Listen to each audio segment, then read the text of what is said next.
Welcome back, everybody, to the Daily Racing Show here at RacePlazaMedia. My name is Milan. My name is Pia. And today we're going to talk about the second to last race of this F1 season.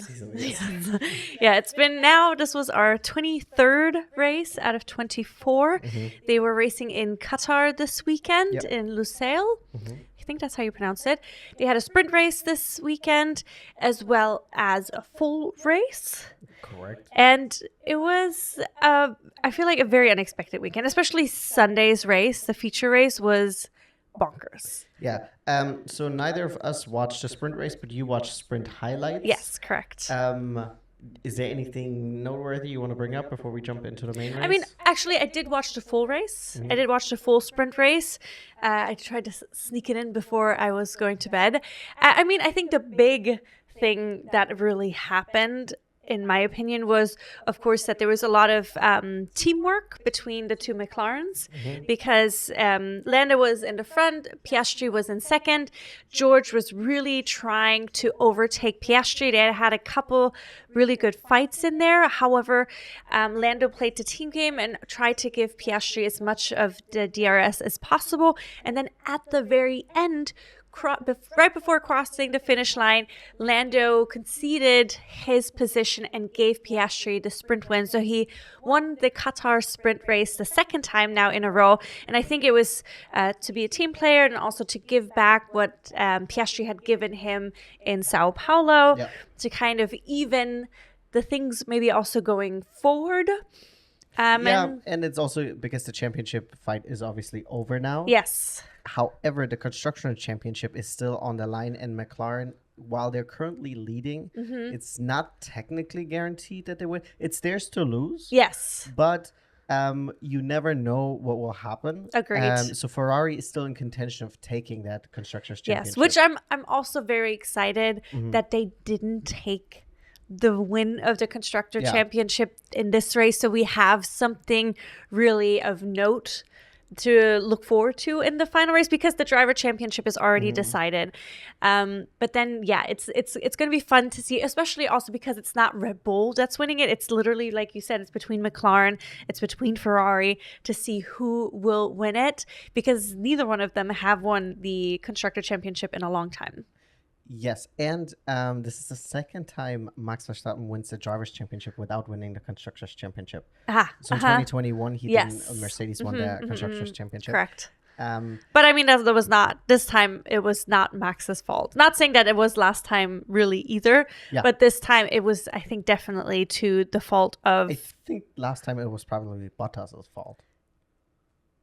Because Bottas did really, really well. Oh, okay, yes. I was like, how is it Bottas' fault? But I see what you're saying because this time it was, I think it's clearly Checo's fault because he has not been performing, especially the second half of the season. He dipped down so dramatically. I mean, going into the race, he didn't finish the race. He had a big spin towards the end, the feature race. He DNF'd. Yes. Yeah, he at... during the safety car. Well, let's start from the beginning. Yes, but yes. Sorry, I did wanted to say one last thing about the Constructors' Championship. Is I think it's cool that this championship will be decided in the last race, but it also gives the team and the drivers an opportunity to celebrate and really enjoy this. Yes. Because with the triple header, not that Max, obviously he went out and he went wild. Yeah. He was out until 9 a.m. As he should. As he should, right? Yeah. But then it's like, then he's immediately back into like, okay, I have to fly now on the other side of the world. Yes. You know, it's a completely different sleeping schedule and all that stuff. Or I know some drivers just stay on the same one, I think on the European one because that's where they live. But that would be cool for McLaren or Ferrari, whoever wins it, to celebrate that and then, finish the season off like that. Yes, but let's go into the race. There were lots of big moments that happened. So the first thing that I think this whole weekend was overshadowed by the FIA and their insane stewarding decisions, starting off with Max Verstappen getting a grid penalty. I forgot about that. Instead of him getting pole position or starting from pole, he got 1 grid penalty and he had to start then from second. And then Russell ended up starting in first. And that was already really debatable. People were really upset about it. I think no matter which camp you were in, because they were saying that Max was driving too slow. Yeah. And I thought, and he was like, well, and people were saying, well, he wasn't impeding anyone. There was no one around him. Yeah. There was, I guess, a closer call between him and Russell, because Russell, in the post-race interview that I watched, so it was in the conference where the top three were or whatever, or Max was there too. Like, he was talking about how he was adhering to the delta that was given to him. Who's that? George? George, yeah. George kept saying that. And I was adhering to the delta that was given to me. And Max was like, well, the people in front of me were keeping a gap. So I was going to keep a gap to them too. So when I was going to start my real lap up, I would have enough of a gap. I mean, yeah, like you said, this kind of started off this whole silliness. I mean, truly, the stewards / race control were absolutely wilding out this weekend. So we do have the new race director. Yes. But that's also, like, let's be honest, this is also a decision to do that at the end of the season. Like, there should be a consistency. And then at the new year, with the new season starting, that's when you should implement like a new 100%. Race director, and then they can do it however they see fit. But then, like, it's so inconsistent. Like, starting off with the 1 grid penalty, we haven't seen a 1 grid penalty in a while. Like, it's usually it's 2021 someone got so like usually it's three places or something like that. But then, okay, so we start off with this. So there's already we already know that Max is hungry to take back because he hasn't won a lead. Grand Prix since Austria, which is also crazy. Yeah. Yes. But then we start the race. Then, of course, we have Hamilton having a false start right there. Then we have right into the first corner, we have Colapinto, Ocon, and Hülkenberg crashing together. I think it was Hülke's fault. He had some issue which he crashed then into Ocon, who was sandwiched in between Hülke and Colapinto. So Colapinto and Ocon were unfortunate casualties. And so that already brought out the first safety car, which was already an interesting start to the race, because I was anticipating like an interesting start for sure, maybe some incident, but they've been pretty good this season. Then maybe a little bit of a slower race until the pitting will happen, because all but Hülkenberg were on a medium tire. So, the pit window for all of them were going to be pretty close. It's going to see who was going to call it first and stuff like that. But then we started immediately with the safety car. Yeah. Then we had that. Then Max's first. So Max was actually, at the time of that, he was already in first place. So he was able to jump Russell pretty quickly. Yes. And then, I don't know, Russell was not as competitive in the main race as he was on Saturday. Yes, correct. It might have been a car. Who knows? Yeah, both Mercedeses were struggling quite a bit. Yeah. And then what else happened? Oh, God, so much BS was happening. Yes. Well, we had 3 safety cars in total. Yes. So that was the first safety car. Then the second safety car was, I'm trying to remember if this... That was the debris?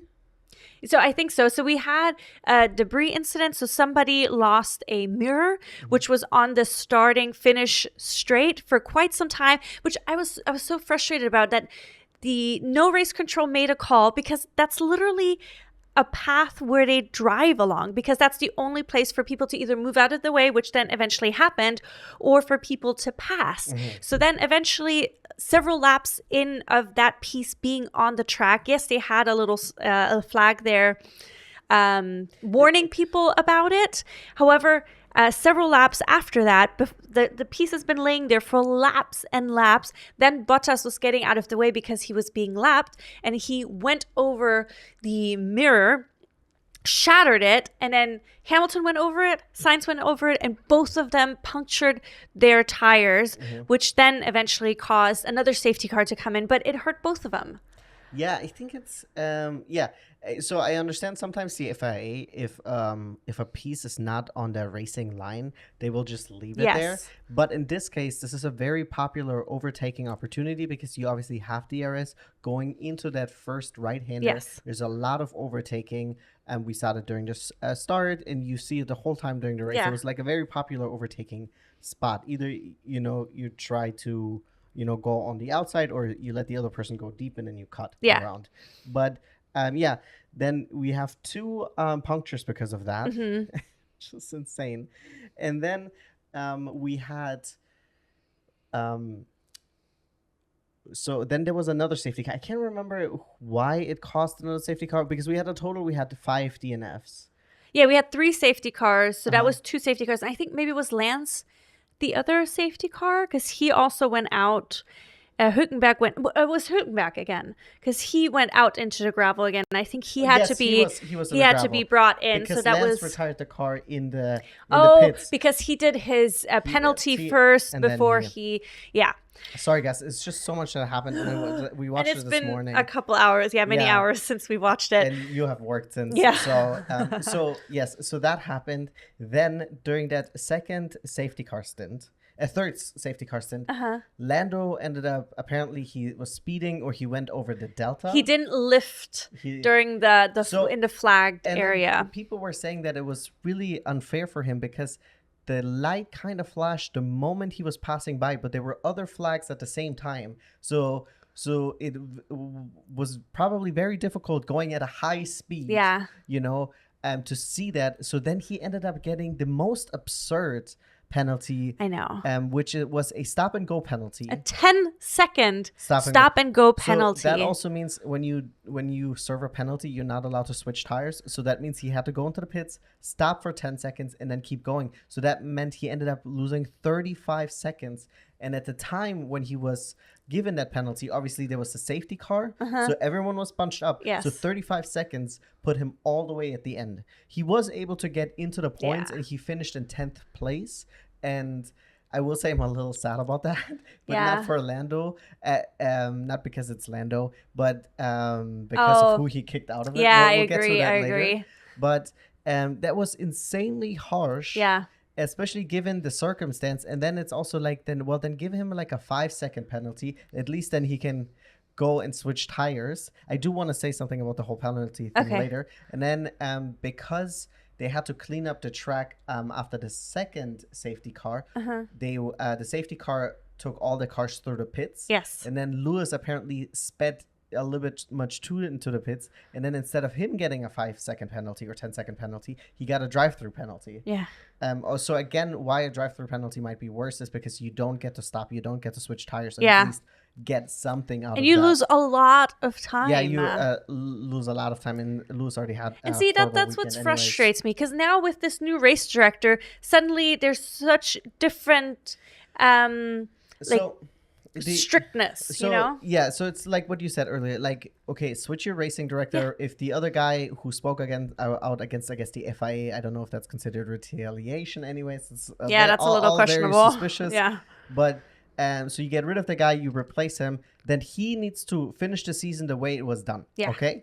And then during that, now in the off season, he can then say like, okay, or they can decide it's like, okay, this is how we're going to approach these penalties from going forward. Yeah. And I understand that the argument, for example, with Lando is like, for example, well, he wasn't really, or with Max is like, he wasn't hurting anyone by going slower, or Lando for a second not lifting fast enough. But according to the FIA, they penalize the infraction and not the outcome of it. However, let's go all the way back to the beginning of the season, to Australia, where Alonso was penalized for driving unusually through corners because George ended up crashing out after that, even though they never had any contact and they never got close.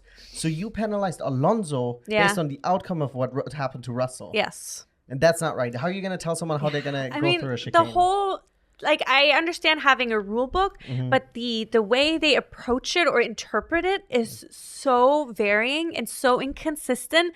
It's really frustrating. And this is not just an F1 issue. This is an FIA issue. This is like inconsistency in many different sports that they regulate. Yeah. And this is if there's one thing I don't like, it's sports organizations that are making millions of dollars every year. It's the FIA, I said it before. It's the Olympic Committee, IOC, the FIFA, all of that, those is corrupt. Yes. AF, Yeah, super. And it's just absolute bullshit, especially when like everyone agrees. Yes. So no one is like, well, that was deserved. No, it's like it's completely everybody's over shocked the line. and like, yeah, exactly. I because agree. Max also got a grid penalty and he got a penalty point.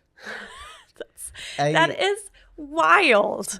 But anyways, let's just talk about the ending of the race. So Max, of course, ended up winning the race, surprisingly a little bit because of all the mix-up. Charles Leclerc came in second, and then Oscar Piastri came in third. So that, of course, helped Ferrari very much because for majority of the race, it looked like there was going to be 2 McLarens on the podium, and then maybe like 1 or 2 positions further back, there would be the 2 Ferraris. So then that would have meant McLaren would have had the Constructor Championship in the bag. So, but now we had George Russell. He was very upset to come in fourth because just Mercedes also messed up his first pit stop, or his one pit stop. 7 seconds. 7 seconds. Bro, their pit is garbage. So frustrating. But then, very exciting, Pierre Gasly came in fifth. I mean, what a turnaround for Alpine. Look at where they started this season. Like, we never saw them anywhere close to the points for a long time. French tractor at the beginning of the season. They did. But now he's back in fifth, which is beautiful. Of course, unfortunately, Ocon crashed out. He did also start all the way at the end of the grid, so it would have been difficult for him to make it into the points. But yes. But the true hero and the true winner of Qatar weekend is Zhou motherfucking Guanyu. Yes, baby! First set of points for stake this season. Yes. I'm glad it didn't end on a goose egg. I know. He ended up coming 8th. And the reason I was a little bit upset about Lando making 10th is because he pushed Valtteri Bottas out. It would have been awesome. Imagine double points. Yes, for stake. They would have set at a handful of points at 5 exactly. But I mean, it would have been so nice. Like going into the race this morning, I was mentioning kind of half-heartedly, but because both of the stakes ended up in Q2 during qualifying. I think Zhou was 12 and Bottas was 13th, I think. Or something like that. But anyway, so both of them were very close to the top 10. So I was like, oh, imagine how beautiful it would be if one of them makes it into the points. Like, we know, obviously, the chances are slim for any of the quote-unquote lower teams. It's very difficult. But how nice it is. What a highlight of the season. Yeah. In Valtteri's post-race interview, of course, he was excited for Zhou. But then he was also a little bit bummed because a lot of things went wrong in his race. I mean, he had the incident with Liam Lawson, which we never even touched on because there's so many things that happened where Liam had lost control. That was Liam's fault. Of course, yeah. But Valtteri had to kind of go around, which lost a lot of time. And I think there was like timing issues with unlucky timing with the pitting and things like that. But yeah, especially if you have like 3 safety cars, it can just mix up everything. And it seems like also that the Kick Sauber team doesn't have maybe the most experienced people there. So it can be a little bit overwhelming. Yes. I will say, though, it is not super nice that he made it into the points. However, I think the person that I really enjoyed the most on this grid, on the grid today, do you know who it is? Kevin? Yeah. Yes. K-Mag. Yes. I'm now seeing him in, like, when you really get to, because a lot of times, sometimes, because they're racing in the back, sometimes you don't get a lot of attention to him. Yeah. But he, like, his racecraft, he's a really hard driver. Yes. Or racer. But it's always hard but fair, I would say. You know, I know he maxed out on penalty points this year. Yeah. But a lot of times it was also playing the team game, but it was really awesome. And I think it is a little bit of a loss to have him not on the grid next year. I agree, because I feel like He's you a said, good character. I'm appreciating him more and more, especially this season. And also, Jordan Palmer was mentioning that Kevin is such a nice person off the grid, pretty chill off the grid, but as soon as he is in the race car, he's different Kevin Magnussen, and I love to see it. I love the aggression that he has, but he's also just really good. And I just love that finally Haas is having a good car. And I was thinking, like, next season, I'm hoping that this Haas success is continuing. Like, we don't know, but then Ocon in a good car, that would be really interesting. And also Ollie Behrman in it. So I'm really excited. We also know that both drivers are capable of scoring points. Yes. I think it is very interesting that the Haas team being probably the most successful it has been in years, right? Or ever. And now they're losing both of their drivers. I know. Isn't that interesting? Yes. And I think before we wrap this up, yes, I do want to talk about the the Constructors Championship real quick one more time. Yes. So Driver Championship Max 1. I'm sure you already know. In first place, we have... currently still McLaren Mercedes. With 640 points. Then second, we have... Ferrari with 619 points. So that means there's a 21-point gap. So... real quick to wind back, it was very important for McLaren to for Lando to make it into the points because he ended up also setting down the fastest lap, so he ended up getting 2 points instead of 1. Yes. So every little bit helps. Yes. So that means going into next race, once again, McLaren is absolutely favored. You know, and they're both top 5 drivers. Yeah. So drivers that typically, yes, or even top 10. So it has to be a significantly horrible weekend. Yeah, but I mean, if one of the cars, God forgive, doesn't finish, that could be potentially take it away from them. But the same thing, of course, with Ferrari. You don't know. If one of the cars doesn't finish, they will not have a single chance to fight it. So I'm excited. I'm glad we have still something that's being fought for in this final race. And then also still being fought for is for the 6th place in the Constructors' Championship, which we have right now Alpine with 59 points. We have Haas Ferrari with 54 points. Yes. And technically... very unlikely, but within striking distance, we also have the RB Cash App. Yes. However, with, 46. But yeah, that is much more unlikely. Exactly. I much think it's less likely. Very less likely. Even Alpine versus Haas, because there's only a 5-point difference right now. It's very difficult because they're usually in the lower points. And not always both cars score in the points. Well, I think honestly, Haas has been more consistently up yes. front, but Sao Paulo was just such a dream for Alpine, having that 2 and 3, the podium. Yes. That is such valuable points. Yeah. You know, that's double digits that they usually don't get. So it's going to be really exciting next race. I mean, it's already coming up this upcoming weekend, the last race of the season. In Abu Dhabi at the...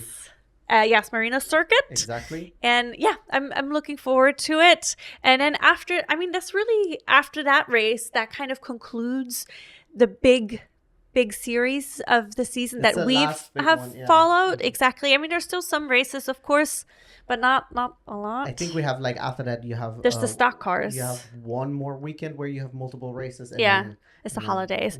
But then we're going to bring out some of our recap videos. We're already started posting our 2025 Motorsports Countdown, where we just upload every day a video or a moment that we remember fondly, or because it's funny, or because it's like shocking.